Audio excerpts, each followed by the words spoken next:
It's rush hour in Seattle's Ballard neighborhood. Getting through Northwest Market Street and 15th Avenue reminds you a little bit of playing red light, green light. I'm down here anywhere from 1 to 4 times a week. Seattle resident Hannah Larson knows this stop-and-go traffic all too well. I think as the population has grown in the city, we've just seen an increase of what's already been present for so long, which is an influx of cars heading east, west, and especially with heading west, as cars are trying to turn left, there's very few left turn signals. And so the cars start to pile up, and especially during rush hour, it just gets to be increasingly congested as the years pass. The light at this westbound left turn from Market Street onto 15th Avenue is one the Seattle Department of Transportation has changed. So that's the westbound left turn that we were, just one of the things we were making sure to look at and review before we implemented the recommendation from Google. The recommendations Laura Wojcicki with SDOT is referring to comes from Google.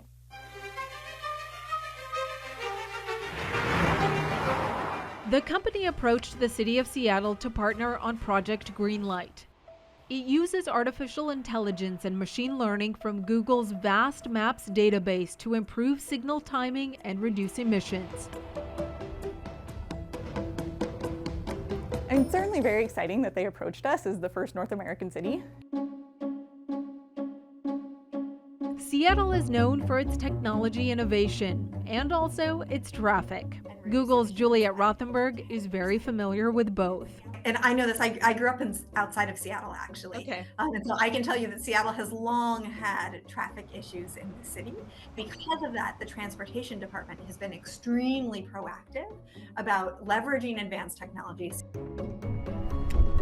Some amount of stop-and-go traffic is unavoidable. Rothenberg says that's where Project Greenlight comes in, using AI to look at massive amounts of driving data and target the intersections which have the most opportunity for improvement. So we're using AI to analyze Google Maps driving trends across thousands of intersections in the city simultaneously. And the AI is actually developing a model of how each intersection works. Rothenberg says that includes the patterns of traffic flowing through each intersection, as well as how the traffic lights are configured and how each intersection relates to the intersections around it. On the days when traffic is really heavy and you're sitting at this light, oftentimes it's only letting through maybe 8, 9 cars, and that's if people are paying attention. This light at Market Street and 15th Avenue is one of 3 intersections in the city where SDOT engineers applied Google's suggestions and shifted the green light timing by several seconds. We made a 10-second adjustment. So you could notice that, hey, I'm getting through this intersection a little more frequently, whereas, maybe previously I had to stop more at that intersection. The stop and go at traffic lights is contributing to emissions too, which are 29 times higher at intersections than on open roads. Half of these emissions come from vehicles accelerating after stopping. Our early numbers have shown that we have the potential to reduce stop and go traffic by up to 30% and reduce emissions by up to 10%. If you multiply that by more than 1 billion cars on the roads worldwide, that's a big impact. We're live right now in 13 cities across 4 continents. And one of the things that has really astounded me and our broader team is just how well we've worked across different geographies.